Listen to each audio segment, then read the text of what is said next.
গৌরনদী পৌরসভা ২০১১ সাল থেকে এ পৌরসভায় মেয়র হারিসুর রহমান, যিনি উপজেলা আওয়ামী লীগের সাধারণ সম্পাদকও।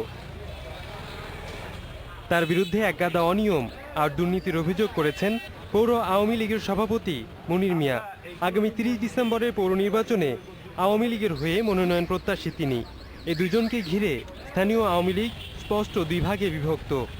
আমাদের বিরোধী যে মেয়র প্রার্থীরা ছিলেন তারা উন্নয়নমূলক কোনো কর্মকাণ্ড করে নাই, কাজ করে নাই এবং তৃণমূল পর্যায়ে নেতাকর্মীদের অবমূল্যায়িত করছে।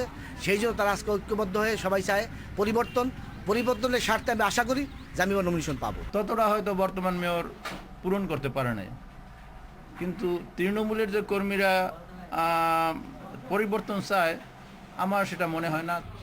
এদিকে অভ্যন্তরীণ কোন্দলের কারণে স্থগিত রয়েছে স্থানীয় বিএনপির কার্যক্রম। তবে পৌর নির্বাচনের আগে বিরোধ মিটে যাবে বলে আশা সম্ভাব্য প্রার্থীদের। আমাদের দলের মধ্যে আমরা যাকে নমিনেশন দেব তার বিরুদ্ধে নির্বাচন করবে এরকম কোনো লোক নাই। যেহেতু আমরা পৌরসভার নির্বাচন, উপজেলার ব্যাপারটা আলাদা ছিল, তখন আমরা স্কার্টেড ছিলাম, এখন আমরা ঐক্যবদ্ধ। স্থানীয় নেতাদের কোন্দল এড়াতে কেন্দ্রের হস্তক্ষেপ প্রয়োজন বলে মনে করেন দুই দলের নেতারা। Independent news.